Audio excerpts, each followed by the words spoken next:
Most of the things people try for back pain are ineffective, outdated, or a temporary fix at best. If back pain keeps coming back, it's not because you're broken, it's because the advice is. I'm gonna walk you through the things that have worked, but before I do that, I'm gonna walk you through the most common back pain fixes I see people doing that don't work. The number one thing people try to do is to stretch their hamstrings. They've been told that tight hamstrings are what's causing their back pain, but that's not true. Most people have tight hamstrings and they're not tight because you have back pain. They're tight because they're weak. And everything you've learned about stretching hamstrings to this point has been incorrect, and it's actually a feedback loop that makes them tighter over time. So if you've tried something and you're the person that says, I've always had tight hamstrings, I've never been able to bend over and touch my toes, this is for you. I'm gonna show you what most people do, and then I'm gonna show you two alternatives to actually get the mobility you seek and build the strength and stability you need to relieve the back pain that you've experienced. If you truly want to stretch your hamstring, you have to focus on the hip joint. So it's a hip hinge, not rounding or flexing of your spine. The second you go into spinal flexion, and this is what most people do, you see this runners, every runner you see before their run, they're gonna do this stretch, and it looks like, oh my God, they're so limber. They're not actually limber at all. What they're doing is they're flexing their entire spine, then they're flexing their hip, and then the hamstring starts to stretch just a tiny, teeny bit. The problem with flexing your spine and your hip is you are compressing the very structure that's causing the pain. So when you compress your spine, those vertebra and the intervertebral discs, your brain sends the signal to tighten things up so you can't keep doing that. So you have to take that piece out of the feedback loop. If you must put your heel on something and stretch your hamstring, be tall, lift your chest, lift your rib cage up off your hips, and focus just on this joint, and you will see you cannot go very far.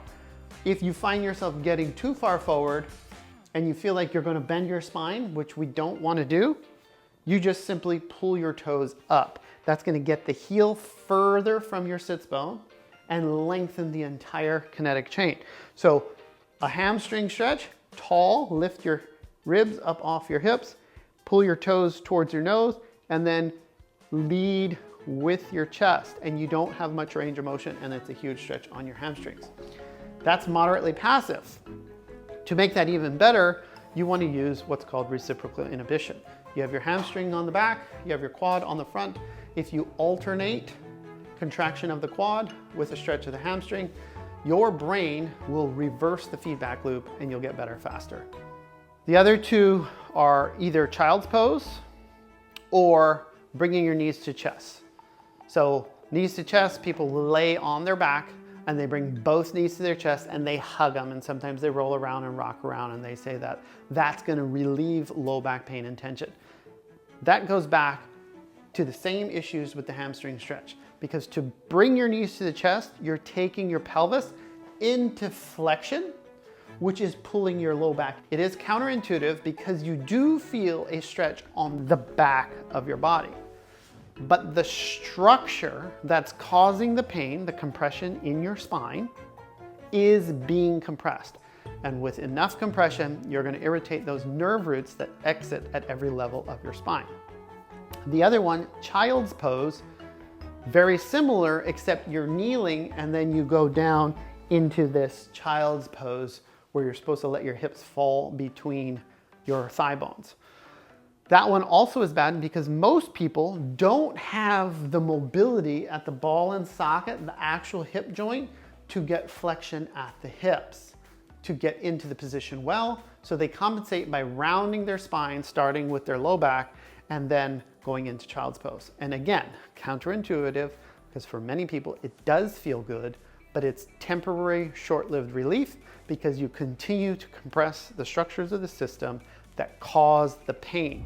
The number 3 things people tries to do are back bends, that's going backwards, or cobra pose, where you're on your front and you do a press up and arch your back. They're very close with these two things. The issue is when they're taught how to do a back bend or cobra pose, they are not taught to engage the muscles on the back side of the body and create length through the spine and hips.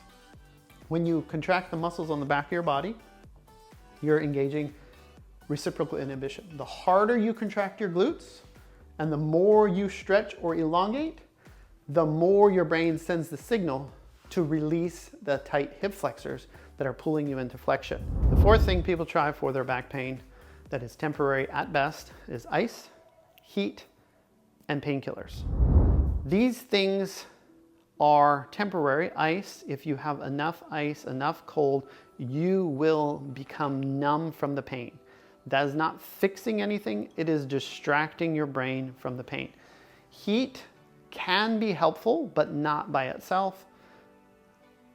Drugs, medication is treating a symptom, not the cause. Once you address the cause, the source, the symptoms go away. 9 out of 10 times we have found in our clinic that you can do that without drugs.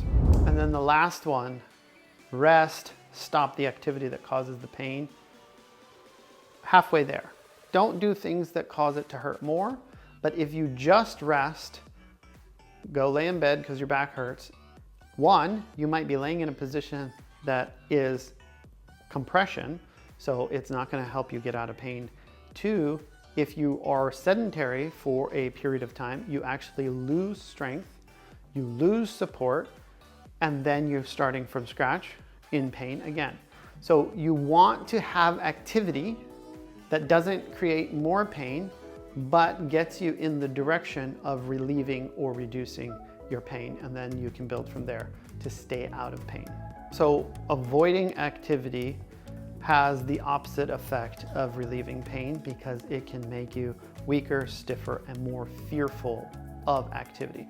There's a lot of unknowns in life and surprises, and if you're always in that fight, flight, fear mode, oh, I can't do that, I have a bad back. Oh, that might hurt. Oh, I can't do that. I have to rest. I can't do that. That is feeding the feedback loop of staying in pain. And we want to get you out of that feedback loop so you can get relief from your pain. The last big myth is rigid posture or standing straight all day. Sir, yes, sir, posture. And this doesn't help in the long run because holding a rigid superhero posture is exhausting and you will have fatigue and end up in the positions that compress your body. So what we want are habits throughout the day that feed decompression, so passive and active decompression, and then you get out of pain incrementally from there because you continue to do the things that your central nervous system wants and knows will make it better. We've talked about all the things that don't work. I'm going to show you one movement that corrects all those issues, and you can build upon that movement to get long-lasting relief. These are the principles that helped get me out of 20 years of back pain, and they've helped thousands of others with knee, hip, and shoulder, all kinds of muscle and joint pain. If nothing else has worked for you, check out our other videos. Aloha from Maui. We'll see you on the beach. Thanks for sticking around. If you need more help, join us in our school community, Better Human Movement. There you'll find resources to help you get out of pain quickly and back doing the things you love. See you in there.